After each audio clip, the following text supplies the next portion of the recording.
Hi friends. எனக்கு தெரிஞ்ச நண்பர் ஒருத்தர் ஒரு ஷார்ட் ஃபிலிம் எடுத்துக்கிட்டு இருந்தார்.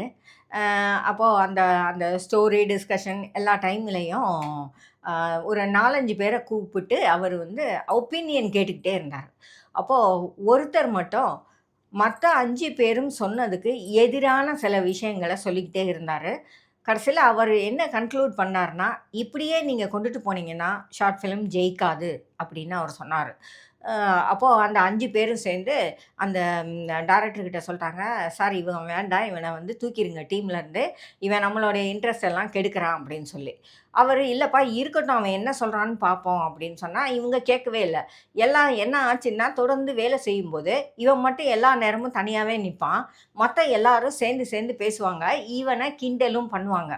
இவன் சொன்ன சஜஷன்ஸ் எல்லாத்தையும், ஆலோசனைகள் எல்லாத்தையும் தப்புன்னு குறை சொல்லி பேசுவாங்க, சிரிப்பாங்க.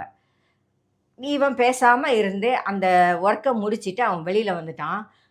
ஷார்ட் ஃபிலிம் வெளியே வந்தப்போ இவன் என்னெல்லாம் குறைகளை சொன்னானோ அத்தனை குறைகளையும் அதை பார்த்த ஜனங்க சொன்னாங்க.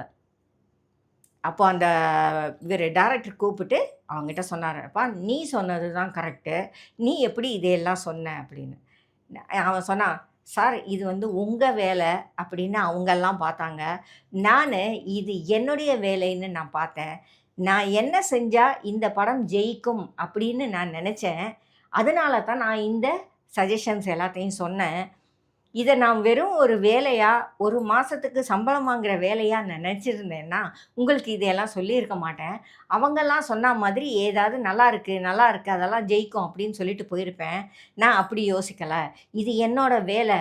இதை வந்து நான் எப்படி சக்ஸஸ்ஃபுல்லாக கொண்டுட்டு போக முடியும், இது வெளியில் வந்தால் ஜெயிக்கணும், அதுக்கு என்ன இருந்தால் இந்த ப்ராடக்ட் ஜெயிக்கும் அப்படின்னு மட்டும்தான் நான் நினச்சேன் சார், அதனால தான் நான் அப்படி சொல்லிட்டேன்னு.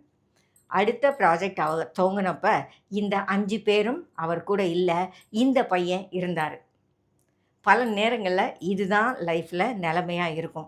முடிஞ்ச வரைக்கும் உள்ளதை நேர்மையாக சொல்லுவோம். எந்த வேலையாக இருந்தாலும் அதை நம்ம வேலை மாதிரி நினச்சி செய்கிறதுக்கு பழகுவோம்.